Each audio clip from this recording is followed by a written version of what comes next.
ঢাকা বিশ্ববিদ্যালয়ের চারুকলা অনুষদের আনন্দ শোভাযাত্রার জন্য তৈরি করা ফ্যাসিস্টের প্রতিকৃতিতে আগুন দেওয়ার ঘটনায় অভিযুক্ত ব্যক্তিকে খুঁজছে পুলিশ। সামাজিক যোগাযোগ মাধ্যমে ঘটনার সিসিটিভি ফুটেজ ভাইরাল হওয়ার কারণে ওই ব্যক্তি গা ঢাকা দিয়েছে এমন ধারণা করা হচ্ছে। তবে তাকে গ্রেফতারে অভিযান চলছে। দীপু শিকদারের রিপোর্ট।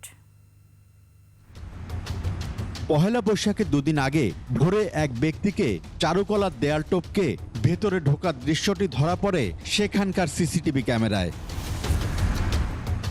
তার কিছু সময় পর সেখান থেকে সটকে পড়ে। এর আগে আনন্দ শোভাযাত্রার জন্য তৈরি করা ফ্যাসিস্ট সহ দুটি মোটিফে আগুন ধরিয়ে দেয় সে।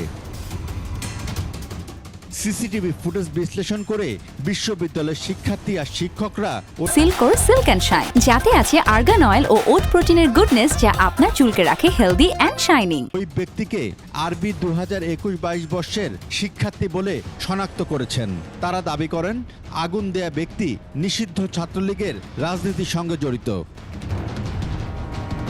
রমনা বিভাগের ডিসি বলছেন, জড়িত ব্যক্তিকে ধরতে পুলিশ নিজের মতো করে কাজ করছে। সোশ্যাল মিডিয়াতে একটা নাম আসছে, তো আমরা ওইটা ধরে এবং আমাদের যে ইনভেস্টিগেশন সেটাকে গুরুত্ব দিয়ে আমরা এটা প্রকৃত যে অপরাধী তাকে আমরা খুঁজে বের করে আইনের আওতায় নিয়ে আসবো। এদিকে ডিএমপির মুখপাত্র জানিয়েছেন, স্পর্শকাতর এই ঘটনাটি গুরুত্বের সঙ্গে তদন্ত করা হচ্ছে।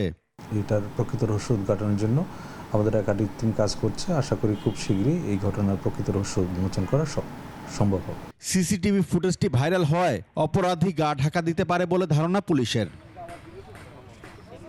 দীপু শিকদার, 21 টেলিভিশন, ঢাকা।